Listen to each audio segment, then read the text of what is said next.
It's been 30 minutes since I found out that Lisa didn't stay the night. She didn't leave a note or anything. I've tried calling her, but my calls have gone unanswered. I'm putting my bed sheets into a washing machine. The last thing I want is to smell the scent of our lovemaking. I need to move on. This whole thing has been a disaster. There's a knock on the door. I walk over to it and answer it. Lisa stands with coffee and a box of donuts. Go away.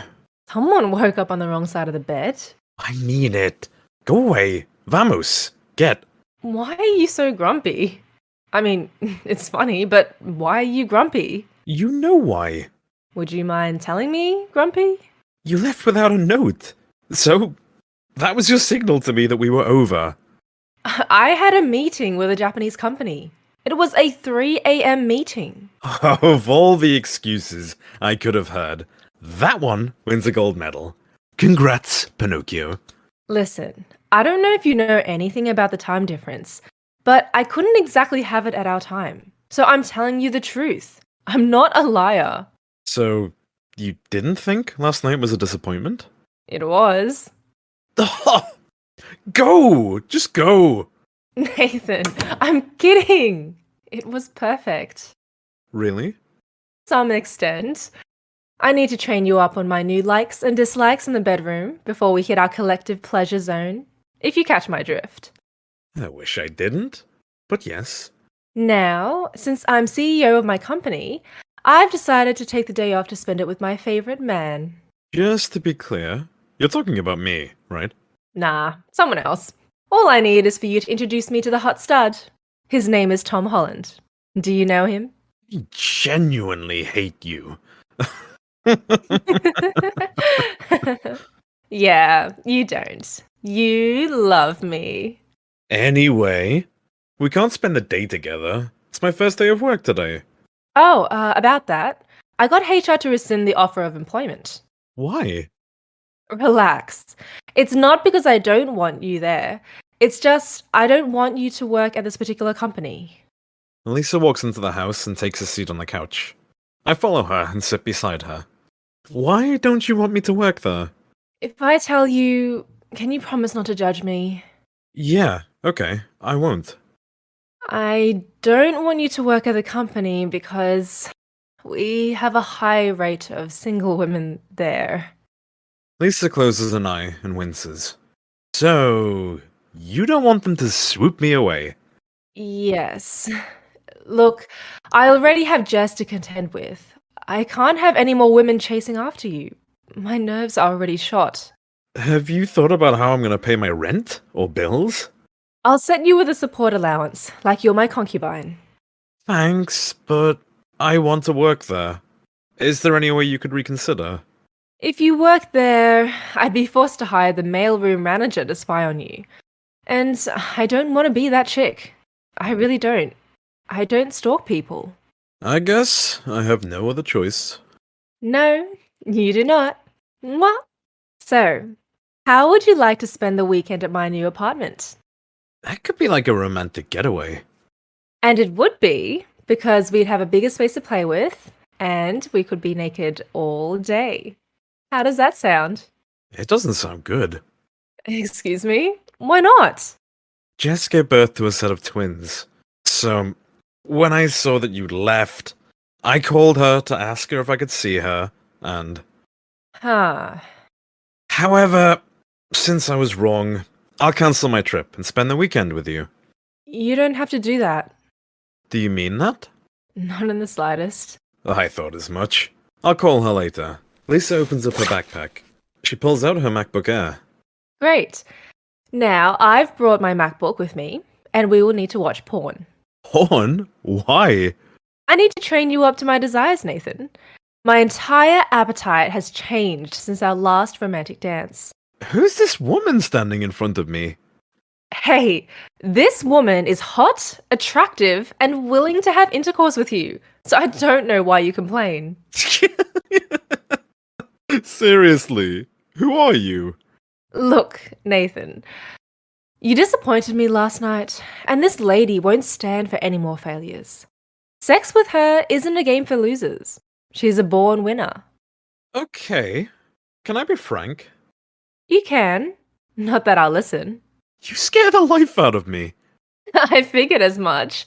Now get! Lisa smacks me on the arse as we walk towards upstairs, laughing.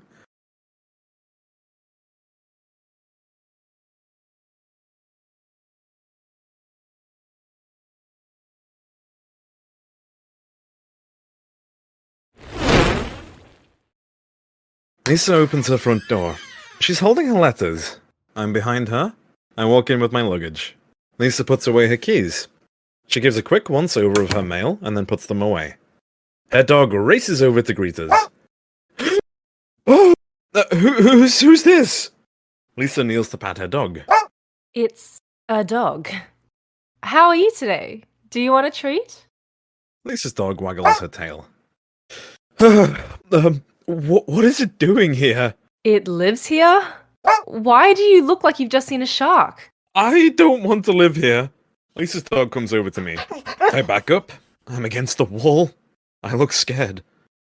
Are you freaking scared of my dog? Of course I'm not. The dog barks. I jump away like I'm saving someone from a bullet. Lisa laughs her head off. Oh my god, I love this so much. If we're going to be together, you need to give this dog up for adoption. Yeah, right. Like that's going to happen. Why is it glaring at me? Shoo! Shoo! You stupid thing! Shoo! Call my dog stupid again and I kick you out of here. Have you got that, Pumpkin? Lisa's dog barks at me again. Wow, this is so funny.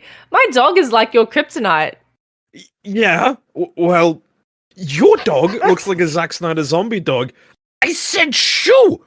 Roscoe, come here. Roscoe walks over there. What are you doing? You trying to get him to bite me? Do you want me dead? It's a girl. And stick out your hand. Why? So Roscoe, the zombie dog, can rip it off my arm? Yeah, I don't think so. Just put out your hand. I shakily stick out my hand. I close one of my eyes. Roscoe licks my hand. Are you dead yet? No. Lisa slaps me hard across the back. Then stop being a giant baby. Dogs are dangerous, Lisa. Well, we've proven Roscoe isn't. Let's move on. Do you fancy round 2? Not with that thing near me. What if he seeks the opportunity to rip out my throat? I'm showering. Join me when you've reattached your balls. Lisa walks off. Roscoe growls at me. You heard that, right?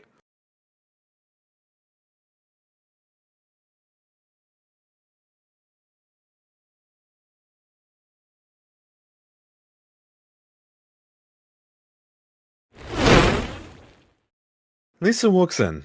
I sit on the couch with a pillow beside me, looking frightened. You're not still on this, are you? Like I've said, dogs are dangerous. Hey, listen. I wanted to talk about Jess for a moment. What about her? And where's that scheming dog? It's planning something. I know it. Would you listen, please? Sorry. What about Jess? I know she's a big part of your life, and that you're probably going to be her baby's godfather. But could you not? Lisa stops talking. Could I... what? I know she means a lot to you. I don't want to be that person that tells you what to do. I know how that felt when I was married. Anyway, what I'm saying is... You don't want me to see Jess anymore. I know I'm asking a lot from you. Of course, she means the world to you. But you talk about her every time. You think history will repeat itself, and I'll leave you again to return to her. Yeah, I'm sorry. And I know I act strong, but I just want you all for myself. You do deserve my undivided attention. I just don't want to share what's mine. Not that we've confirmed you're mine. Lisa, calm down. Just ask my old primary school. They'll tell you that I never like to share my coloring pencils with my classmates. I'm horrible like that. Can I tell you something? You want to leave me? I knew it. Fine, go. Choose her. Let me die alone. That's not what I want. Can I tell you something important? If it were necessary, you would have said it already by now. Lisa, nothing could replace the feeling of total devotion I have for you. What? I love you now, and I will love you until I die. If there's a life after death, I'll even love you after that. Oh, that's so beautiful. You're welcome. We need to christen this house. Now? Pants off, please.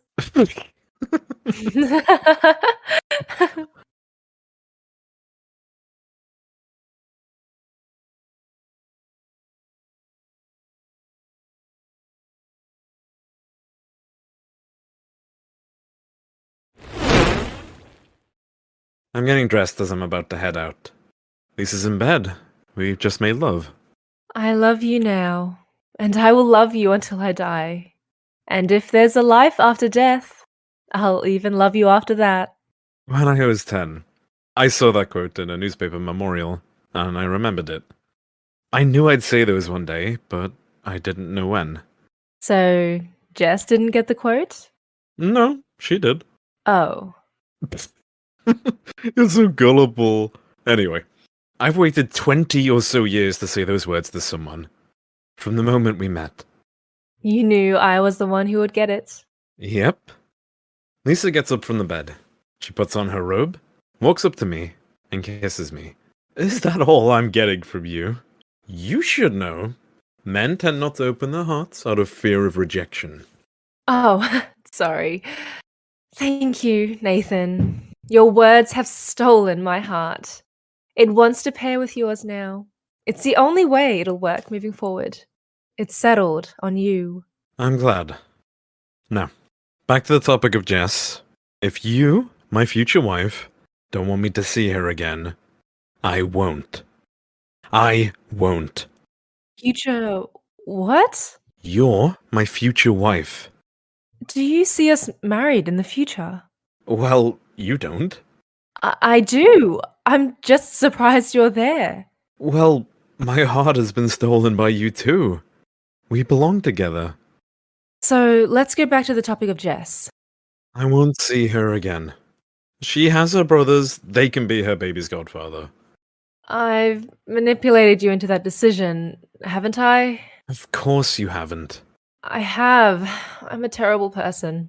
Lisa, I need a clean slate. There's no person on this planet that I would want to start a new slate with, but you. Thank you. I need to go away for an hour. Where? It's a surprise for later. You're not seeing Jess, are you? What did I just say? Sorry, I'm just surprised, that's all.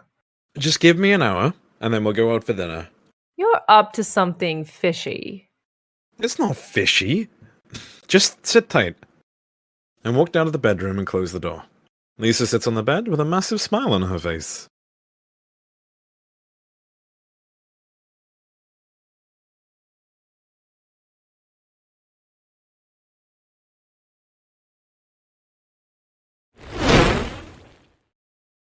I've been summoned to a posh-looking restaurant by Nathan. I asked why he wanted me there. He said he couldn't tell me. Anyway, I drove there, and as soon as I got out of my car, I saw a man at the restaurant's door. He looks bulky. The man at the door is waiting. He sees me and speaks into his mouthpiece. He waits for instructions and then sends me a smile. I'm a bit creeped out, but I walk over anyway. The man has a massive smile on his face. He asks my name, and I give it to him. He then moves aside for me to enter the restaurant. The room is dark, except for candles leading up to a table when I walk in. There's a beautiful piano song being played by a pianist. He's dressed in a suit. There's no one else here. As I walk, I see flower leaves on the floor, leading up to the table. Nathan stands as he waits for me. As I approach, I sense he's up to something. I don't know what, but I'll find out. He's hiding something behind his back. I can't quite tell what. I approach Nathan, and he has a massive, childish grin on his face. I reach him, and Nathan goes down on his knee.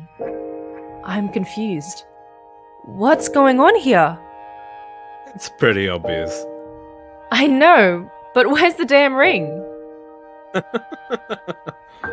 Nathan takes out a ring from his back pocket. He opens the box, holding a white, gold, oval, halo diamond engagement ring. Oh my god! It's beautiful! Where did you buy it? What you mean is, how did you manage to afford it? Fine. How? Nathan points to a man in the corner, smiling. It's my dad. He watches us with a massive grin on his face. He waves. You got my dad to pay for the ring?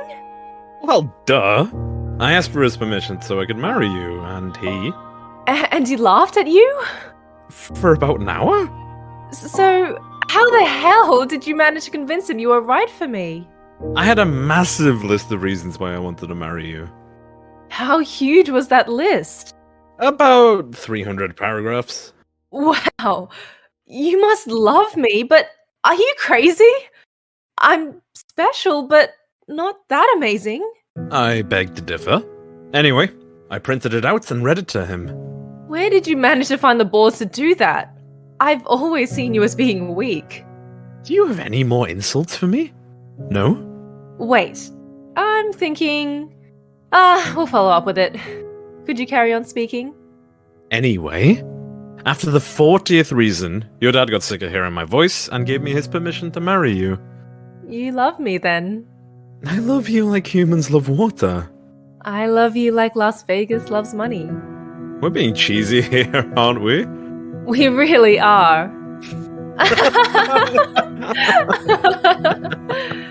Lisa, I want you to know that all of me loves you unconditionally. When I first saw you, I thought you were perfection. Boy, you've got it bad. You were perfection, and so I loved you. Then, I saw that you weren't that perfect. But you know what? What? I loved you even more. Can I tell you something which further proves how much I adore you? Go ahead. Last night, I stayed awake to watch you sleep. I didn't want to fall asleep. Why? Are you now a creep? No. I didn't want to fall asleep because reality was better than any dreams I could have had. You're better than dreams. I smile. My turn. Would it be okay if I cried? No. Spoil sport. Nathan, I love you as you are. I'll never stop loving you. Your spirit flows in and out of my body. I need you to survive. Thank you. Would it be weird if I burp for a second? I'm trying to romance you here. What? I had a burger earlier and I need to release it. You're spoiling our proposal. Should I get it back on track? That would be a terrific idea. Well, I'm sorry, but I need to burp. Okay, just do it quickly. Nathan burps. It's loud. Can you proceed now? Wait, I might need to fart too. I glare at Nathan. This is a magical moment, and I'm ruining it. Apologies. Carry on, please. Lisa, I dedicate my life wanting to give you everything you could want. My soul and your spirit are forever tangled. So if I say jump, you'll say how high? You'll have it all from me. From the wedding of your dreams, your dream home, to your dream family. Are you ignoring that critical question? I will provide you with everything you need. I only want to live in a world where your happiness shines. I'm emotional. I just want to kiss Nathan, but I hold back. So, without further ado, Lisa, true love is rare, and you're the only thing that gives my life any meaning. Will you do me the honor of marrying me? I smile, and then kiss Nathan. Of course, I'll marry you. I love you so much. You complete the puzzle I've been waiting to complete. You're all I want. You're all I could ever need. I love you. I kiss Nathan again. Nathan takes my left hand and slides the engagement ring on my wedding finger. We smile and we kiss, and our lives begin to no longer feel like it's complicated. It starts to feel like it's complete. This is Complicated was voiced by me, Ella Rhee. And me, EurasianRob. It was written by... Joao Nsita. We hope you've enjoyed this series. If you have, please share it with family and friends. Thank you.